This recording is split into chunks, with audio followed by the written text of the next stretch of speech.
now we have reached part 5 when it comes to the coverage of the Friday the 13th series, and we're going to be talking about A New Beginning.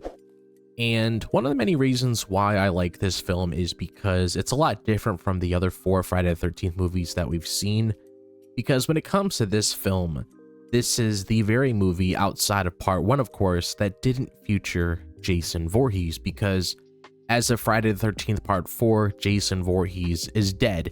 We don't see Jason come back until Friday the 13th part 6, Jason Lives, but we'll save that for the next coverage that we have for these series of videos. And I just want to talk about a lot of the things that really stood out to me when it came to this film so we could fully dive into it and talk about everything surrounding part 5. So without further ado, let's put on a hockey mask of our own and dive into this discussion of part 5. Alright, so let's dive into what Friday the 13th A New Beginning is all about. This is the 5th movie in the franchise, hitting theaters in 1985, and it picks up years after the final chapter. We follow Tommy Jarvis, who's now a teenager haunted by his past encounter with Jason Voorhees. He's sent to Pinehurst, a halfway house for troubled kids that is ran by Pam Roberts and her assistant Matt. It's a new setting far from Crystal Lake, and it feels like Tommy might finally get a chance to heal. Things do start off rocky though, because one of the residents, Vic, loses it and hacks another kid, Joey, to death with an axe over a petty argument. It's a brutal moment that shakes everyone at Pinehurst, and it's not long before more trouble brews. A string of murders kicks off. First, 2 greasers, Vinny and Pete, get taken out on a back road. Then a drifter named Raymond near the property. The tension ramps up as the body count rises, and you're left wondering, okay, what's going on? The residents at Pinehurst are a colorful bunch, and they're dropping like flies. There's Eddie and Tina, who sneak off into the woods for some alone time and meet a grisly end. Her with garden shears to the eyes, him with a belt around a tree. Then there's Junior, a loudmouth on a motorcycle, and his mom, Ethel, who both get axed near their trailer. The killer's wearing a hockey mask which screams Jason, but there's this nagging doubt since Tommy supposedly finished him off years ago. The climax reveals the twist. It's not Jason, it's Roy Burns, a quiet paramedic who was Joey's secret father. Roy snapped after seeing his son's body, grabbed a mask, and went on a revenge spree. Tommy, Pam, and a young Reggie team up to take him down, with Tommy delivering the final blow as Roy falls onto spikes from a barn loft. The movie ends on an eerie note with Tommy staring at the mask, hinting he might not be okay. It's a wild ride about grief and rage, wrapped in slasher chaos. So what sets A New Beginning apart from the other Friday the 13th movies? For me, it's the shift away from the usual camp setting. We're not at Crystal Lake with clueless counselors this time.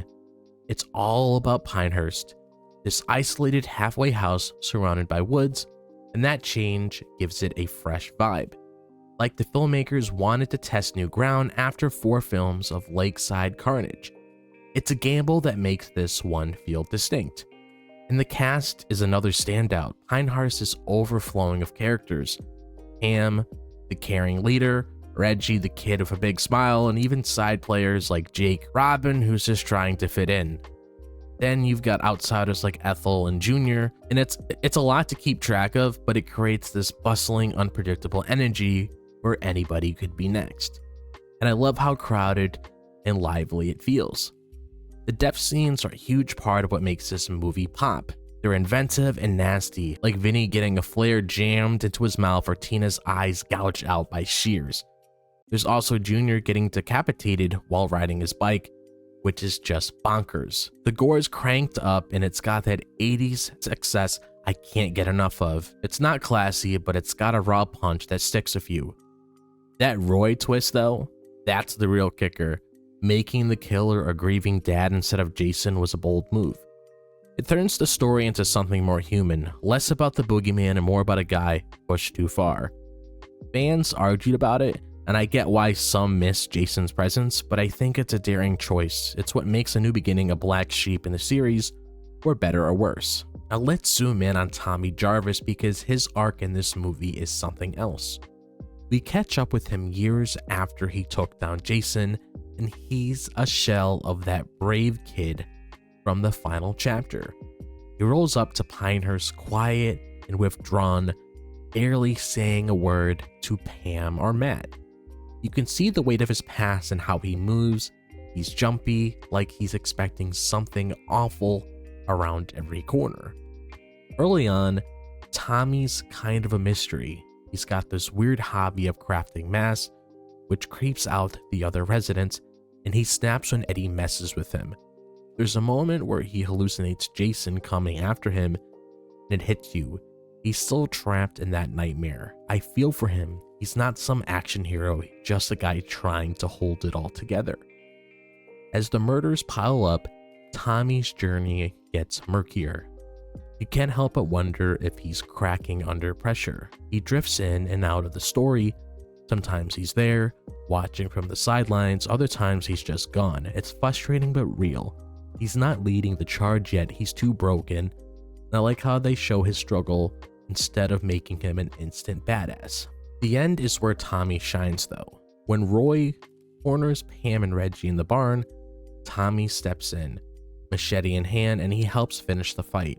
They trick Roy into falling to his death, and it's a win, but not a clean one. That last scene where he puts on a hospital gown and grabs a knife, staring at Pam, leaves you uneasy. His journey about surviving, sure, but it's also about how close he is to losing himself completely. Now let's wrap up with the big elephant in the room. New Beginning doesn't have Jason Voorhees as the killer. I'll admit, it's jarring at first. You got the hockey mask, the machete vibes, and that opening dream where Tommy sees Jason's grave split open. It's all teeing up his return, but nope, it's Roy Burns, this unassuming paramedic who loses it after Joey's death. It's a total curveball and I had to sit with it for a bit. Without Jason, the movie leans into a different kind of story. Roy's not a silent, immortal force, he's a regular guy driven by loss. He saw his son chopped up and that grief turns him into a masked maniac. It's a personal angle we don't usually get with Jason, who just kills because, well, that's Jason. I think it adds a twisted layer, even if it's not as mythic or terrifying.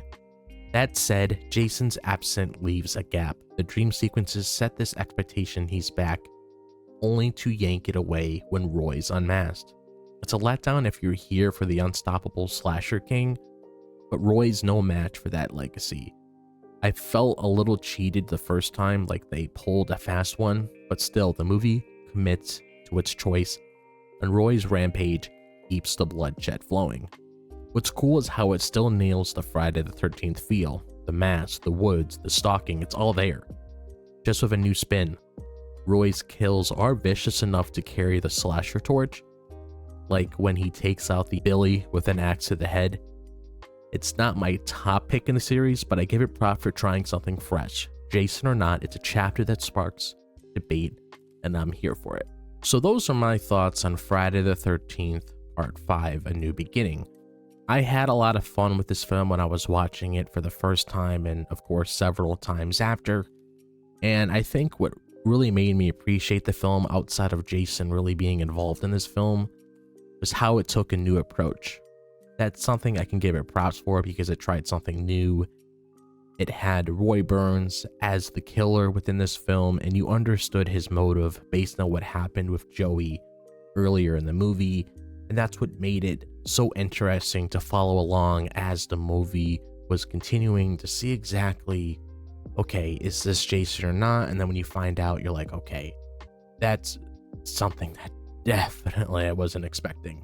But other than that, if you guys have any thoughts of your own that you guys want to share with me when it comes to Friday the 13th, A New Beginning, be sure to let me know down below.